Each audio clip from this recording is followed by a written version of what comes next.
ఇమాన్యుయల్ గారి ఫ్యాన్స్ బాగా హర్ట్ అయినట్టున్నారు అతని సేఫ్ గేమ్ అన్నందుకు. కాదండి, మీరే ఒకసారి ఆలోచించండి.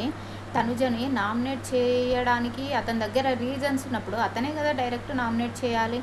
కాదని రమ్యకిచ్చి కళ్యాణ్కిచ్చి వాళ్ళు కొట్టుకుంటాంటే చూస్తా వాళ్ళు నామినేట్ చేస్తారు కదా, నేనెందుకు చేయాలి అని అంటే ప్రేక్షకుల ముందు మీరు బ్యాడ్ అయిపోతారనే కదా ఆమెను నామినేట్ చేయకుండా వాళ్ళిద్దరికి ఇచ్చింది.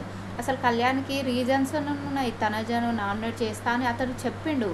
కానీ సంజన గారు ఫస్ట్ 4-5 వీక్స్ ఎన్ని తప్పులు చేసిందని. అసలు మీరు ఒక్కసారైనా ఆమెను నామినేట్ చేయాలి అని పాయింట్స్ ఉన్నాయి, ఆమెను నామినేట్ చేస్తా అని మీరు ఒక్కసారైనా అనుకున్నారా? ఓహో, ఎందుకంటే ఆమెను మమ్మీ మమ్మీ అని పిలిచి నామినేట్ చేస్తే బయట ఆడియన్స్కి బ్యాడ్ అయిపోతానని మీరు నామినేట్ చేయలేదు, అసలు పాయింట్స్ కూడా చెప్పలేదు. అది కళ్యాణ్ అన్న ఇంకా పాయింట్స్ ఉన్నాయి నేను ఆమెను నామినేట్ చేస్తా అని బయటకన్నా చెప్పిండు కదా. అందుకే నేను సేఫ్ గేమ్ అంటా వాళ్ళందరూ. ఇది కరెక్టే కదా ఇమాన్యుయల్ ఫ్యాన్స్, మీరే చెప్పండి. నువ్వు తనుజని నామినేట్ చేసినా ఇంత నెగిటివ్ అయితే కాకపోవు. నువ్వు చేసిన తప్పు ఏంటంటే తనుజ పాయింట్స్ ఉన్నా నువ్వు నామినేట్ చేయకపోవడమే నీకు మైనస్ అయిపోయింది. ఇప్పటికైనా సేఫ్ గేమ్ ఆడకుండా ఎవరి మీద పాయింట్స్ ఉంటే వాళ్ళని నామినేట్ చేయి.